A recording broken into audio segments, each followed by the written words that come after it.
Yeni bir videodan herkese merhaba. Şu an çok keyifli. Güneş de çıktı.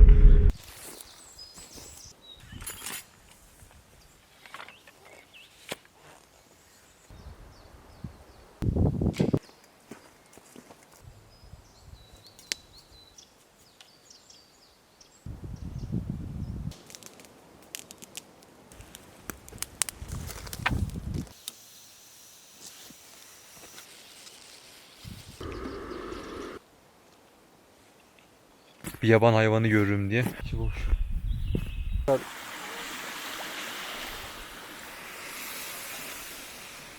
Su içmeye de gelmiş olabilir.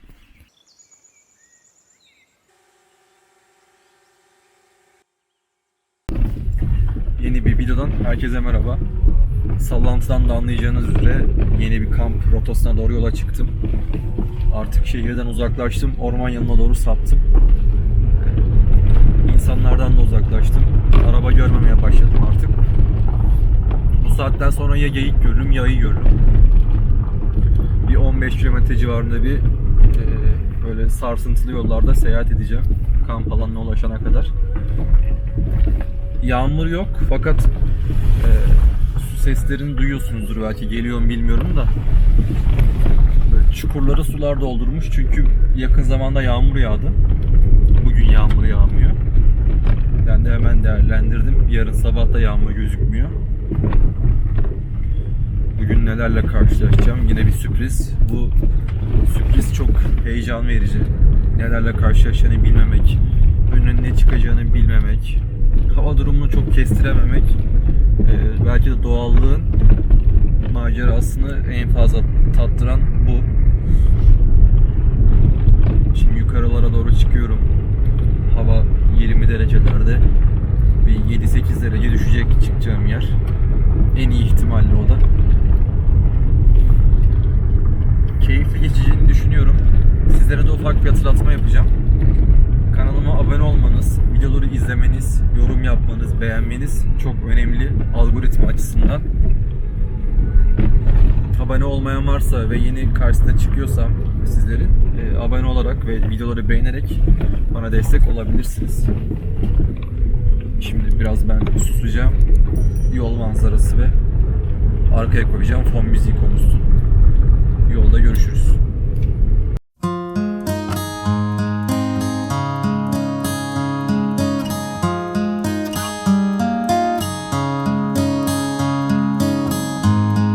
Before you run away, I just have to say that you're the only thing that makes me feel alive. I know I've made mistakes, done things I can't erase, but I'd give anything to hold you close tonight. And I don't think I could last one day. Buradaki çeşmeden su aktığını biliyordum. Buraya daha önce geldiğim için. Bir de bu aylarda su açısından oldukça cömert. Ama birkaç aya kuraklık başlar.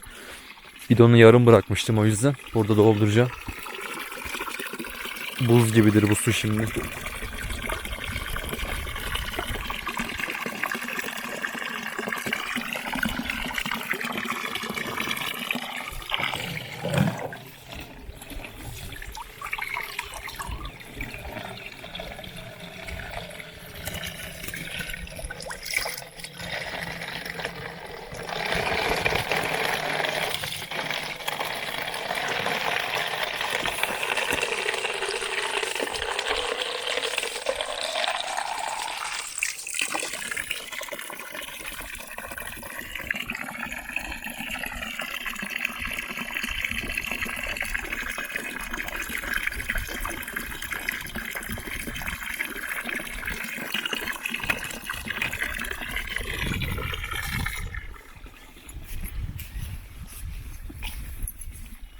Çiçek kokular o kadar yoğun geliyor ki rüzgarla birlikte. Ben şu yoldan doğru dağda tırmanacağım.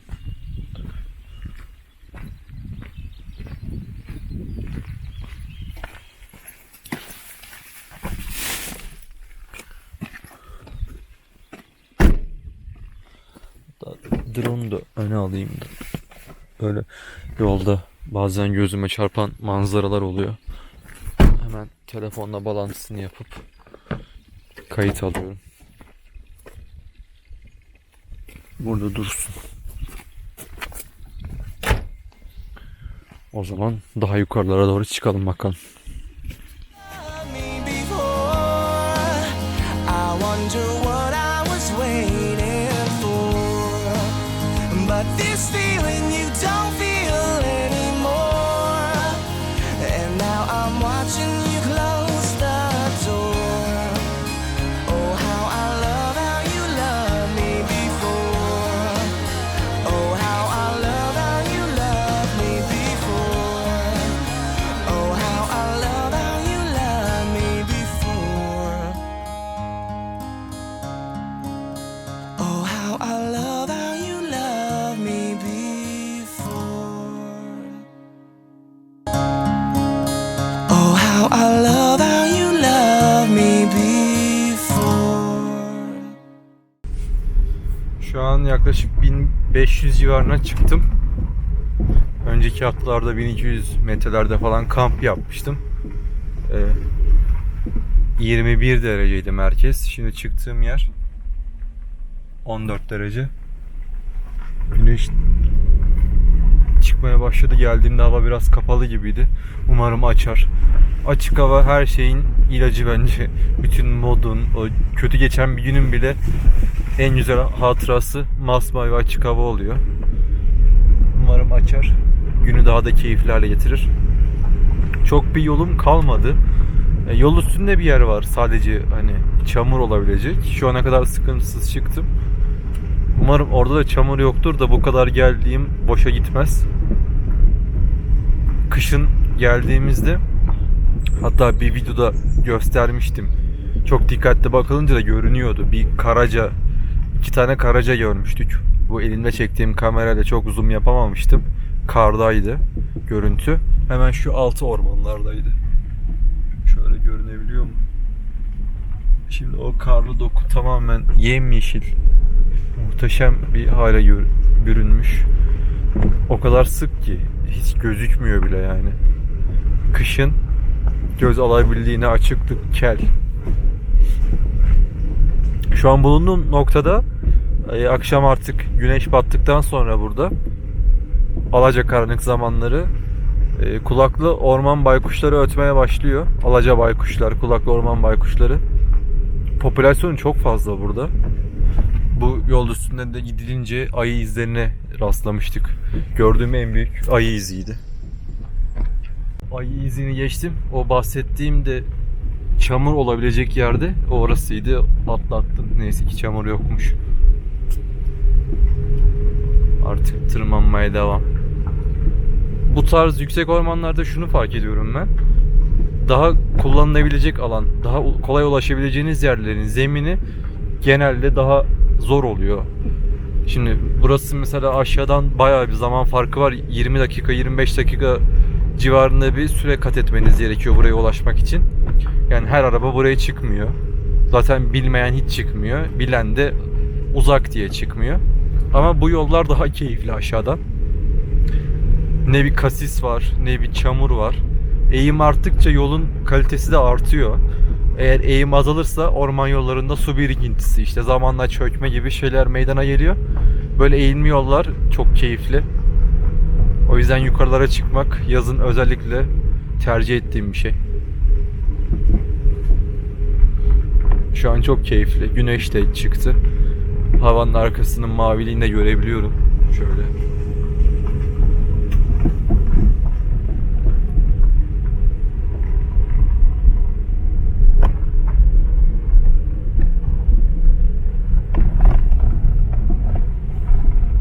Artık bu yollarda araba kullana nerede kasis olabilir, nerede arabanın altı değebilir gibi şeylerde de tecrübe edindim. Yani yol hafızamı, burası normalde yol hafızam o kadar kuvvetli değildir. Şaşırabiliyorum bazen de bu yolu artık ezberimde.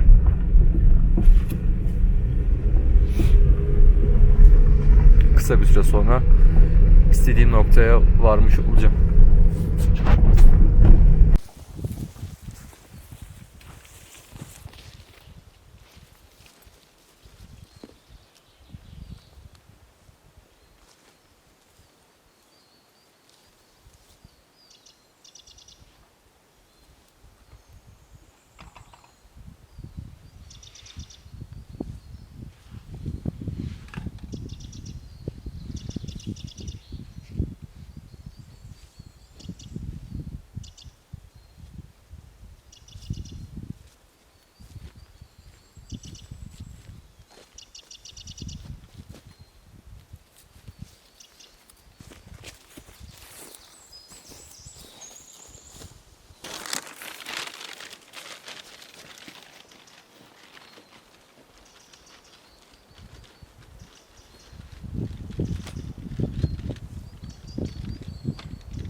Şu arka noktada çakallar var.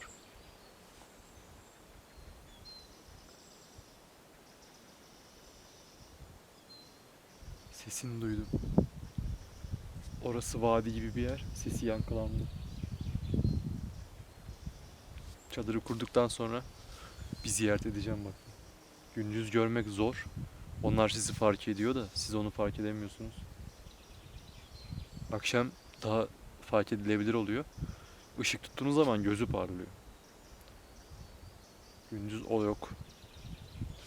Şu taşı alıp şuraya bir kurulayım. Sonra oraya doğru bir gideyim bakayım. Çakal varsa çakalın besleneceği tavşan da var.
Biraz önce masayı kurarken kaydı böldüm. Koruma muhafızı abiler geldi. Biraz bilgilendirdiler. Normalde bu tarz yerlere çıkacağınız zaman bu milli park veya tabiat parkı dışında korunan ormanlara çıktığınız zaman o çıktığınız bölgeye bağlı orman işletmesinden izin almanız lazım. İşte şu konuma çıkıyorum, şu kadar kalacağım. Ki sen kaybolduğunda veya başına bir iş geldiğinde direkt seni orada tespit edebiliyorlar. Aslında telefonun çekmediği, GPS'in olmadığı yerlerde siz kendi koordinatlarınızı GPS gibi işletmeye veriyorsunuz. Bu hem kendi güvenliğiniz için hem de başınıza gelecek ters durumlarda olayları hızlandırmak için yapılması gereken bir şey.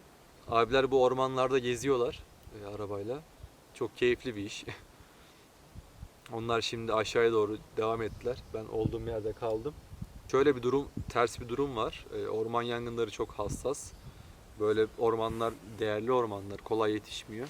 Eğer burada bir yangın ve bir tahribat söz konusu olursa bundan siz sorumlu tutuluyorsunuz. Yasaklarda zaten özel izin alıp çıkabilirsiniz. Ateş yakmamak koşuluyla. Ama böyle orman yasaklarının olmadığı zamanlarda da yine kendi güvenliğiniz için izin almanız lazım. Bu jandarma olur, orman işletme müdürlükleri olur. Sizin nerede olduğunuzu bilmeleri lazım ki bir ters bir durumda başınıza bir şey geldiği zaman en azından şehirde sizi bekleyenler oradan iletişim kurup sizin nokta atışı yerinizi bulabilirler. En çok da şeyden uyardılar, yaban hayatı konusunda. Burada yaban hayatı açısından başınıza bir şey geldiği zaman en azından o arkadaşlar buradan sorumlu. Sizi bulabiliyorlar, bilebiliyorlar başınıza bir şey gelip gelmediğini. O yüzden hassas bir konu. Böyle yüksek ormanlarda, ıssız ormanlarda kamp yapacak insanlar işletmeden izin alırsa kendi can güvenliği için iyi yapmış olur. Bunu daha önceden biliyordum ama kaç yıldır ormana çıkıyorum, ilk defa denk geldim. Tekrar bir güzel bir hatırlatma ve bilgilendirme oldu benim için de. Sağ olsunlar, güzel ilgilendiler, anlattılar. İşletmeye gittiğim zaman isimlerini aldım. Orada belki onlarla bir video çekebilirim bu süreç hakkında. Şimdi masamı kurdum. Ateşi yakacağım bir yere, yakılmış bir yere veya ateş kutusuna yakabilirim. Zemini çok da kirletmek istemiyorum. Ama yakılmış bir yer gördüm. Orayı taşla çevirip orada yemeğimi yapabilirim. Zaten bir tek artık bu aylarda yemek için ateş yakabiliyorsun. Sıcak oluyor yani. Kış gibi değil. Çadırın içi sıcak oluyor. Hava, güneş sıcak, ısıtıyor. Uçak sesinin geldiği yere doğru gideceğim. Burası biraz tepede kaldığı için rüzgarla esiyor.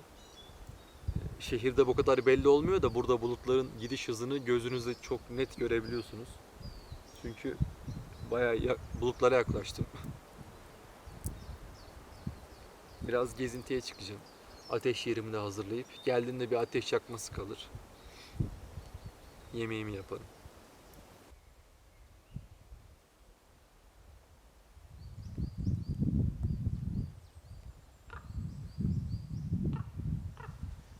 Bir ateş yakmam kaldı. Onun için yer de belirledim zaten. Daha önce yakılmış bir yerde yakacağım. Çakal sesinin geldiği yere doğru bir gideceğim. Ne olur ne olmaz bir bakayım neler var. Buradan daha önce büyük ihtimalle traktörler falan gidiyormuş. Araç için yol var ama en son ne zaman kullanıldıysa otlar insan boyuna gelmiş.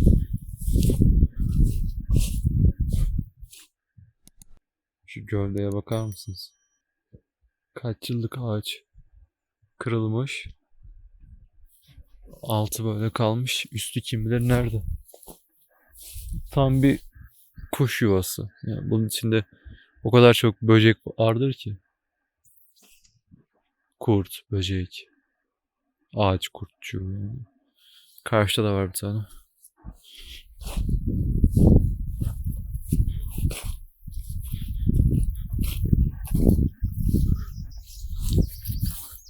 Tam baykuş kamufle yeri gibi yani.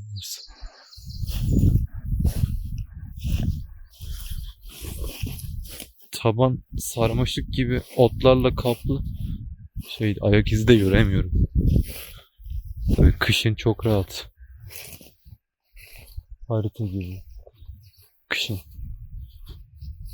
Hangi hayvan nerede görünüyor. Kalıp gibi yıkılmış ağaçlar. Yani şunu kessem belki bu kadar güzel görünür. 5-10 gibi olmuş.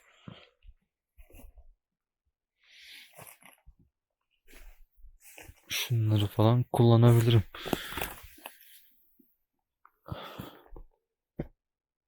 Arka tarafa doğru.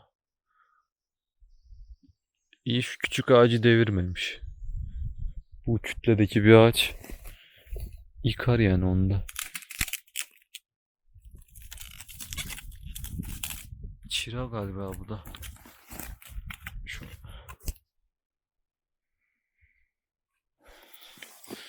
Şu parçaları kullanayım bari. Önüme düştü.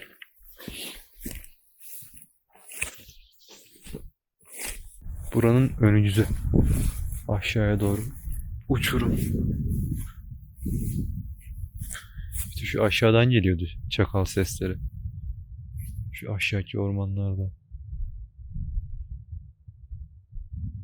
Onun ben buradan sesini duyduysam bir duman kokusuna, yemek kokusuna volta atacak akşam etrafında. Öyle bir kayıt almıştım. İzleyebilirsiniz onu. Nisan'da kar sürprizi videosunda var. 4-5 tane çakal vardı. Bir tanesini kayıt altına alabildim. Fotoğrafını da çektim.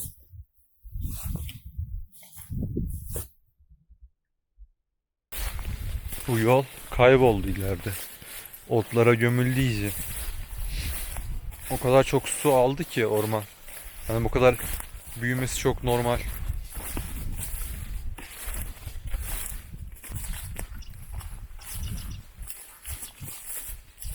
Evet. Alanıma geldim. Hemen şurada bir yerde ateş yakacağım. Buraya daha önce ateş yakmışlar. Şu taşın altına. Ben de bir daha bir çukur açmamak için etrafını taşla kapatıp buraya yemek için geleceğim. Çadırda zaten hemen ileride. Çok mesafe yok. Güneş de alıyor burası. Masayı da buraya getiririm. Çünkü orman yemyeşil otlukla dolu. Böyle bir ateş bulmuşken burayı kullanacağım. Yeni bir yer açmayacağım. Buraya taşınayım biraz.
Yemek süreci bitti. İyi geldi yemek. Böyle doğada aktivite halinde olurken daha fazla kalori yakıyorsunuz. Acıkmanız da bir o kadar hızlı oluyor. Yani şimdi yemek yedim ama akşam büyük ihtimalle tekrar aynı açlığı duyacağım. Biraz keşfe çıkmak istedim. Bu saatlerde belki bir yaban hayvanı görürüm diye hemen şu gördün şu telefoto lens taktım. Ne olur ne olmaz diye. Hem bugün böyle bir vlog tadında kamp süreci gibi değil de biraz çevreyi dolaşmak istedim. Uzun zamandır hava böyle güneşli ve güzel çünkü. Ormanı artık yatay bir şekilde ışık vuruyor. Güneş hemen şurada. Artık bu saat aralığı, yani güneşin şu bayağı alçaldığı zaman dilimi, hayvanların da artık yavaş yavaş gezintiye çıkmaya başladığı bir süreç. Bulunduğum bölgede telefonu çekmesi için bayağı bir gitmeniz gerekiyor. Bu normal tabiat parkı ve milli parklar gibi değil bulunduğum yer. Tamamen yaban hayatın ortasındayım yani ben.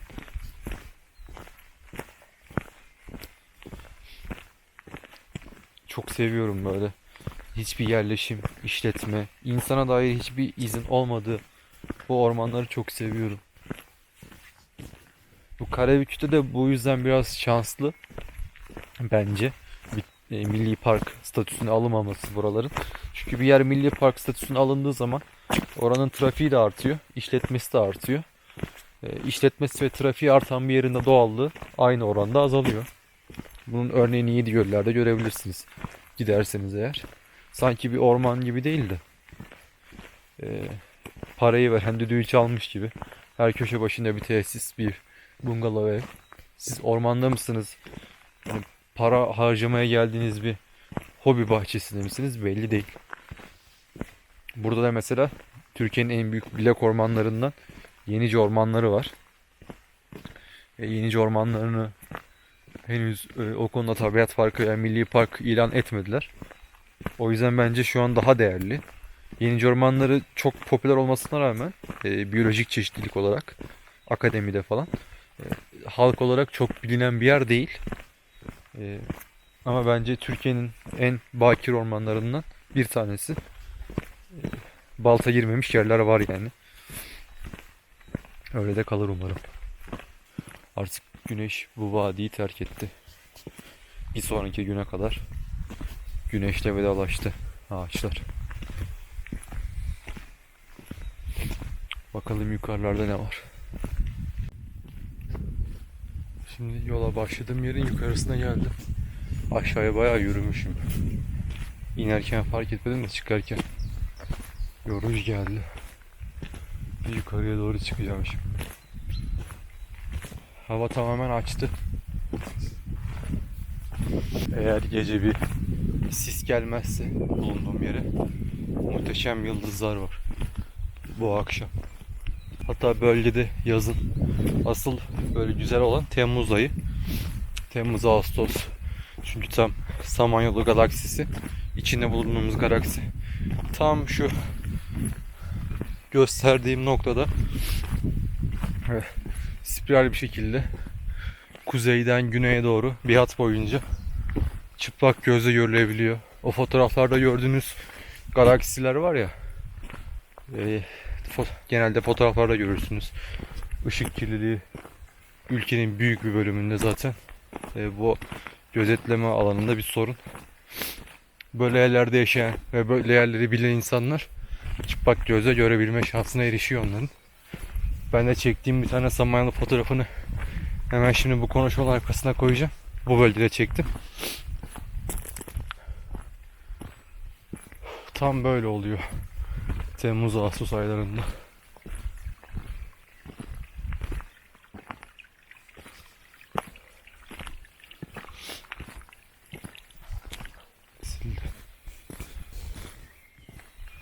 Ve yakından gelen sesi de ayırt edebiliyorsunuz da Böyle dediğim gibi ağaçlar 30-40 metre olunca ufak bir rüzgar onların esnemesi için yeterli hale geliyor zaten.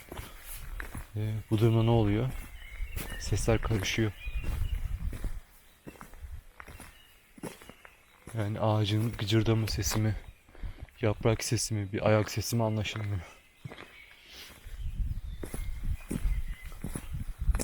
Rüzgarlı havalar zaten hep bir şeydir. Eksi yazar.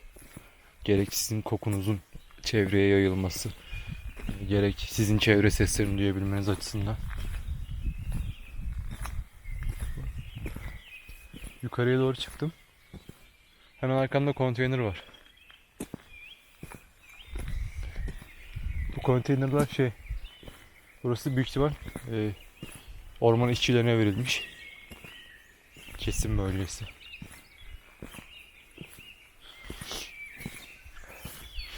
Böyle yaşlı veya kesilmesi öngörülen ağaçların hastalıklı da olabilir. Bir bölge belirliyorlar. Orayı ihaleye veriyorlar. O ihaleye katılan işte orman köylüleri, orman işçileri ihaleyi alırsa bu prefabrik konut, tabi bunların modernleşmiş hali şurada da var. Bunların daha eski versiyonları brandadan yapılıyor veya ahşaptan. Çünkü birkaç ay konaklıyorlar burada. Sayvan deniyor bunlara. Burada hem çalışıyorlar hem de yaşıyorlar. Zaten mesela burada bir ağaç kesmişler. Kabuğunu da soymuşlar. O kadar güzel kokuyor ki. Dışı yeni soyulmuş ağaçlar. Bunları buraya tabi neyle çıkarıyorlar? Traktörle çıkarıyorlar. Bazen Ekim'e kadar falan kalıyorlar burada. Bu bölge Ekim'de karalıyor. Karda da duruyorlar. Konteynerler. Burada bir konteyner var. Ama içi boş.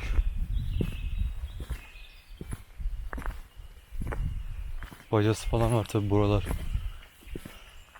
Bunun içi soğuk olur. Eğer uyku tulumu falan yoksa ev gibi kullanıyorlar. Ama şu yaylanın güzelliğine bakar mısınız?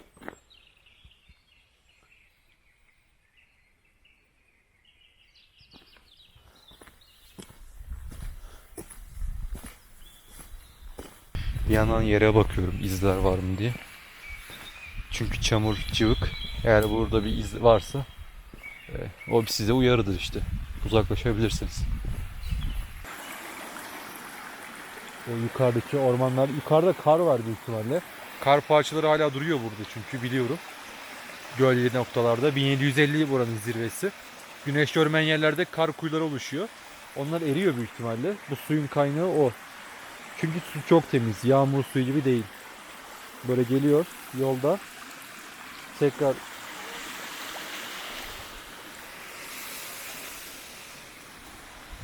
ormanın alt noktasına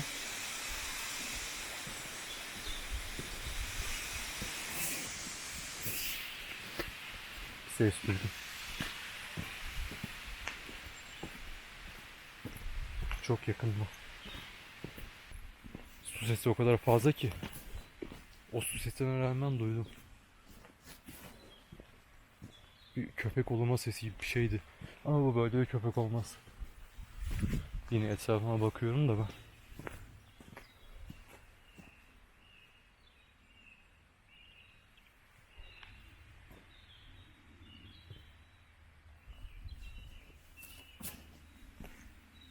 Aşağıda su olan bir nokta varsa bu saatlerde su içmeye de gelmiş olabilir. Neyse o. Sesten tam çıkartamadım açıkçası. Sandım ilk. Yavru ayı. Kurda da benziyor. Ama yavru ayıysa en tehlikelisi o zaten. Yavru ayı varsa annesi de vardır.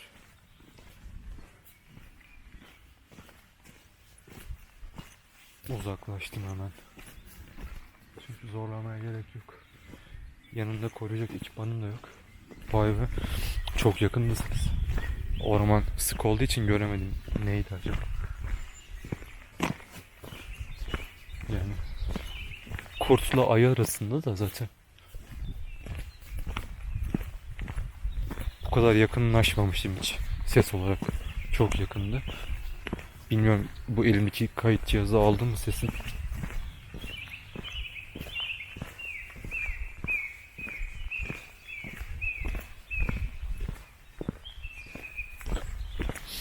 Orada bir ufak tedirgin oldum çünkü nereden geldiğini anlayamadım. Biraz da karanlıktı orası. Yol orman içi.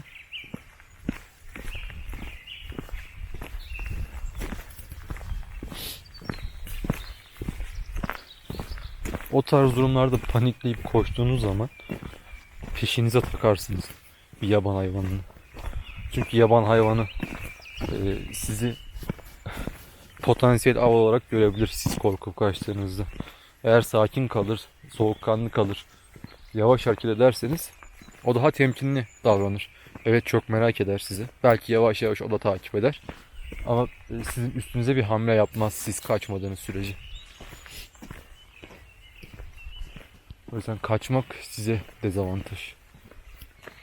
Orada ben biraz durup dinledim. Sesi algılamaya çalıştım. O kadar yakındı ki hani karşı karşıya kalacağım sandım.